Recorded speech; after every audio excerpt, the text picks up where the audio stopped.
All right, so let's get into this because, apparently there are some lines that even President Trump's longtime enemies refuse to cross. Communism. They may hate Trump. They may disagree with Republicans. They may have voted Democrat their entire lives.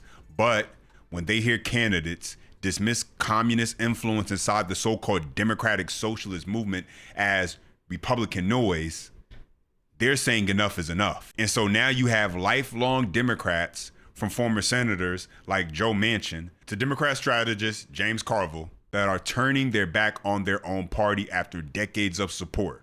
And you have actual voters coming out saying they refuse to vote Democrat and support a socialist republic. And so this is absolutely shocking, ladies and gentlemen, because these are not supporters of President Trump. No. Instead, these are individuals who believe the Democrat Party has handed the keys to people who are far more radical than anything they ever seen in America, and they refuse to support such a thing. And so we are going to break it all down, ladies and gentlemen. But first, if you enjoy the content, smash that thumbs up button. That's the best way you can tell me. Subscribe to stay locked in with the future videos. And shout out to everybody, especially those who watch to the very end. Let's get into it right over here. And so let's go ahead and jump into this. I got a bunch I want to share with you guys, including I'm going to actually take you to their website, the DSA platform, share with you guys a few things from their website, because I think you got to really see it to just understand how far and radical these people are, what they signed up for when they said, hey, you know what? We're democratic socialists.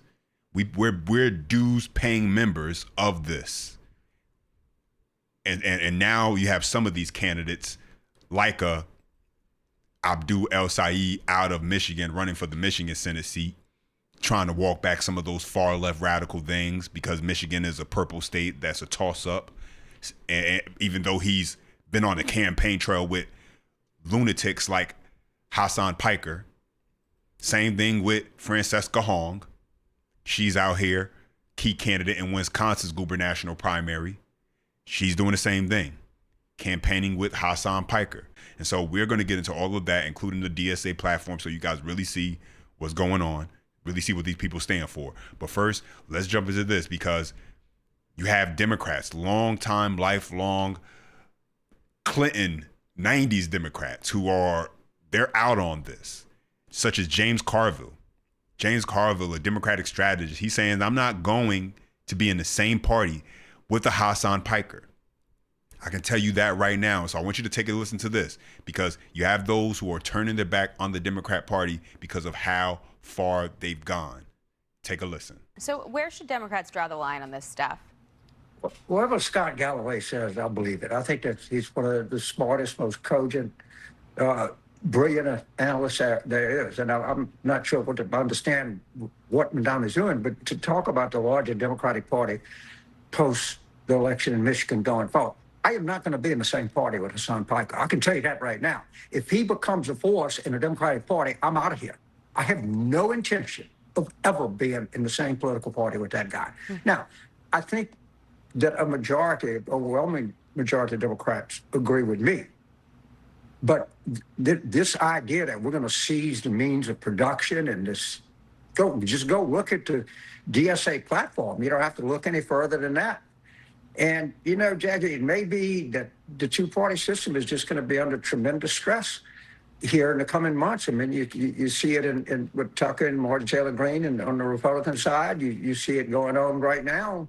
And I can't sit here and tell you for certain how this is going to turn out. But the one thing I can tell you for certain, Hassan Piker and James Carville are not going to be in the same political party. One of us is going to leave. It might even be me.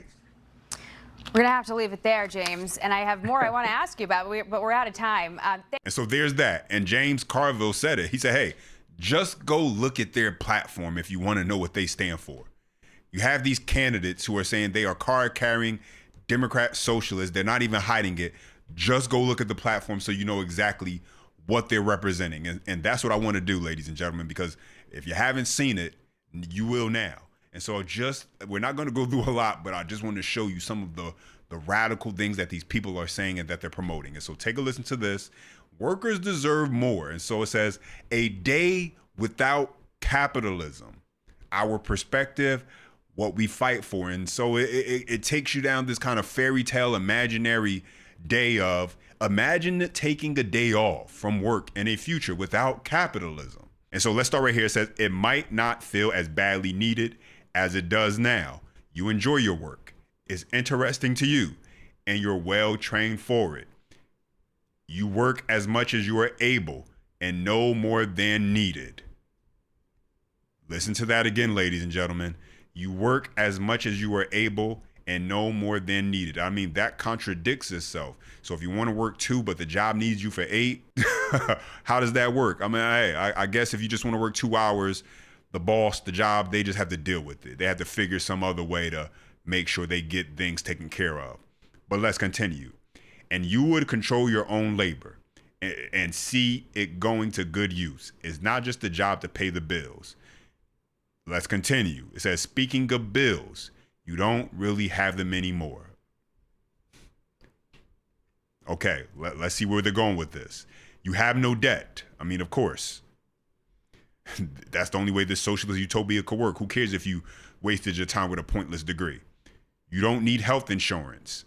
You don't pay a mortgage or have a landlord because comfortable housing is a human right. No wonder you don't need to work.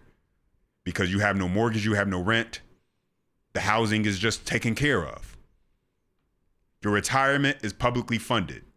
Food, education, energy, medicine, and transportation aren't for-profit businesses. They are common goods and utilities. I'm going to continue, ladies and gentlemen. Okay, enough about bills. What do you do on your days off? Maybe in the morning you walk your kids to school, run errands. I mean, how many errands you got to run? You ain't got nothing to do with your life.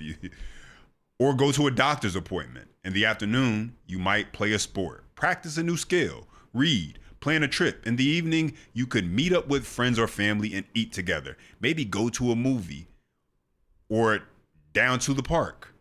And so, as I said previously before, these people don't want to actually work. They want everything handed to them. But let's continue.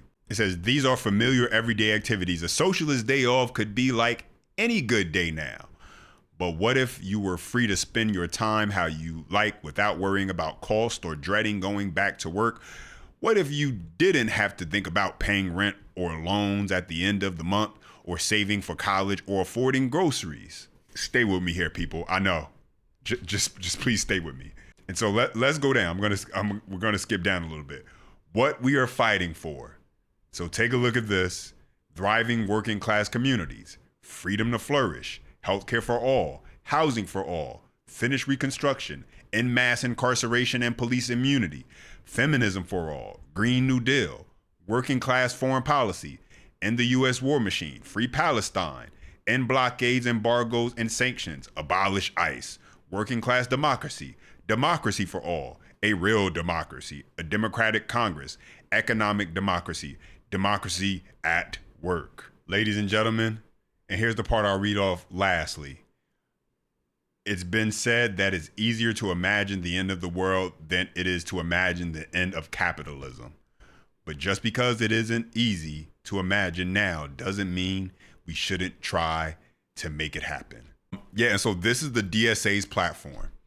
This is who the Democrat Party, establishment Democrats, Hakeem Jeffries, Chuck Schumer's, all of them that you see on TV saying we're a big tent party, this is what they're allowing in their tent. But let's continue because, as I said, you have those who are speaking out. And so let's go to CBS News where you had Margaret Brennan defending socialism, prompting Joe Manchin, former senator, to respond. And so take a listen to this. Heather, could you ever support a self-described socialist candidate? No. No way. My God, no. And even it if they have some good ideas? Well, I support the good ideas, but how could you support some of the crazy stuff they're for? Have you seen their platform? They're for dismantling everything that we know, whether it be the structure of government, Congress itself, or the Senate they want to get rid of. And then they start talking about all the crazy things. No police, no this, no this, no that. Are you crazy? We want a crime-free area. We have to have police for that. Yes. We want a strong defense. We want a strong border. But if Democrats can't say that, and they start lining up with the socialist demands of what you are to be a socialist, energy will be gone. There'll be no energy, okay? We have right now a tremendous amount of energy we're producing, and the world depends more on us than ever before. But we can do more. Yeah, so there you have that, ladies and gentlemen. And that was Joe Manchin. He, from West Virginia, 2001 to 2005 was the 27th Secretary of State of West Virginia from 2005 to 2010 as the 34th Governor of West Virginia, and from 2010 to 2025 as a United States Senator from West Virginia. And he served all those positions under the umbrella of the Democratic Party. And he's saying these people aren't just simply individuals have differences of opinion when it comes to policy decisions. These are people who want to change the infrastructure and the very foundation of how this country was built, what we stand on and what we stand for. They want to tear it down and make it into something that is not America. But let's keep it going, ladies and gentlemen, and take a listen to this. This is one of these card-carrying DSA members, proud of it, dues paid up. This is Malak Kairos. She's the Democratic nominee in Colorado's 1st Congressional District. And take a listen to this when she's asked about having communists who are part of the DSA movement and how she tries to compare that to capitalists in the Democratic Party. Take a listen to this, ladies and gentlemen. Republicans have seized on the label of democratic socialist. In June, President Trump said, these are hardcore, godless communists. This is the most serious threat to our country since its existence. So first, are you a communist? No, I'm not a communist. How do you tackle the criticism that some members of the DSA, including half of the DSA leadership, seem to call themselves communist? Yeah, well, some members of the Democratic Party are proudly proclaiming themselves as capitalists, and it's a big tent, right? But again, at the end of the day, it's up to the voters, right? Until a self-proclaimed communist actually wins an election, then it's just noise from the Republican Party. There's no one who's actually winning with that. Why are they using that rhetoric?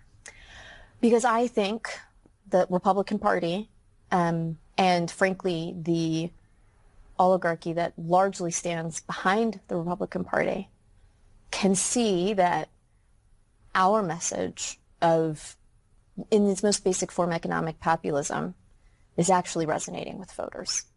Or it could be because you guys literally have on your website, you're a card-carrying member, proud to be a democratic socialist, and literally on your website, it has a day without capitalism. It literally says, it's been said that it's easier to imagine the end of the world than it is to imagine the end of capitalism. But just because it isn't easy to imagine now doesn't mean we shouldn't try to make it happen. And so there's that. But you know what? Let's take a listen to this, because you have John Fetterman, who has been outspoken on the Democratic Socialists and calling them what they are, the communists of America.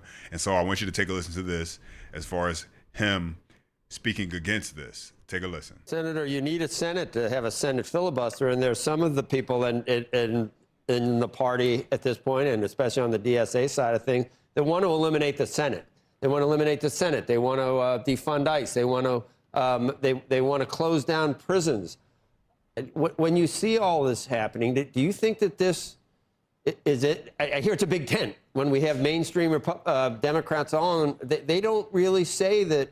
They don't reject a lot of these things. They just kind of say, oh, the DSA will be the DSA. We don't, it's a big tent. We like a lot of ideas. They don't reject some of the most insane ideas that, and I'm sure that's what you're getting at here. It's insanity. I agree. That's my point. It's like I said that on my own socials. I'm like, this is not a big tent kind of like, abolish prisons, abolish the border, abolish the presidency, abolish the Pentagon. I mean, these are crazy people. And now they are electing people across our country, Colorado, even in my own state, definitely in New York City right now. Yeah, so John Fetterman gets it. He understands that these people are a threat. They're dangerous. The ideas that they're pushing, this isn't simply policy disagreement. This is something far beyond just that. And he's willing to speak up and speak out about it. And not very popular right now within his own party because he's doing that. One of the few people who is doing it. But let's keep it going, because you have voters. You have actual long-time Democrat voters. And so take a listen to this, who are, they're speaking out saying, There's no way possible that they can actually support this. And they're going to have to vote Republican just so that way these crazies, these delusional lunatics that are so-called Democrat socialists. I mean, I say so-called all the time because it's just marketing, it's just branding, but they're really communists. They really have communist intentions. And so take a listen to this voter as they are letting it be known like, hey, they got to go Republican, and they've been a lifelong Democrat because they can't allow this country to become a socialist republic. Take a listen. Tim in Georgia, which party do you plan to vote for in November? Well, I'm a little bit confused on that right now because the Democrats have lost their mind.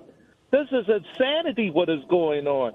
You're sitting here and telling me that the United States of America is going to have a socialist party that is going to be running the country?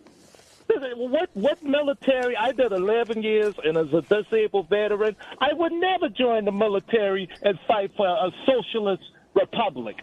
This is insanity. So now I'm thinking I have to vote Republican to stop this from going on, but then I look at them, and I'm like, they don't have the guts to stand up to nothing that Trump puts in front of them except McCloskey. She's the only one that seems to be able to do that, and she's leaving. So now, in order to stop this insanity from the Democratic Party, I'm going to have to hold my nose and vote Republican, because I would rather vote Republican and have this country stay the United States of America, the Democratic Party, the Democratic country we are, than to turn it over to a bunch of lunatic socialists. That's what they are. And you name me one socialist country that is not on their hands and knees right now struggling. And that's where we'll be if we continue down this road. Yeah, and so there you have that, ladies and gentlemen. That is not a Trump supporter, someone who converted from Democrat to Republican because President Trump. That's someone who simply sees the party that they have supported their entire life becoming something they can't even recognize, and so they refuse to actually to continue to support it. That's who he is. He's not someone whose political ideology has changed and now aligns more with the Republicans. No, he's someone who's saying, what this is becoming, I cannot support. Therefore, I'll bite my tongue, I'll hold my nose, and I'll vote for a Republican. I'll support the Trump administration just because I cannot watch the country go down this path. That's the type of people out there who exist on the Democrat side who I don't think they accounted for. So we'll have to see, ladies and gentlemen, what this all means as we are winding down the days till we get to the midterms, and we got a bunch of races, primaries that have to wrap up before we even get to the general election. But I will keep you updated with it all. And don't forget, as always, let me hear from you now. Drop your comments down below. Appreciate when you chime in. Smash the thumbs up button if you do enjoy the content. And for more, subscribe. And as always, until next time.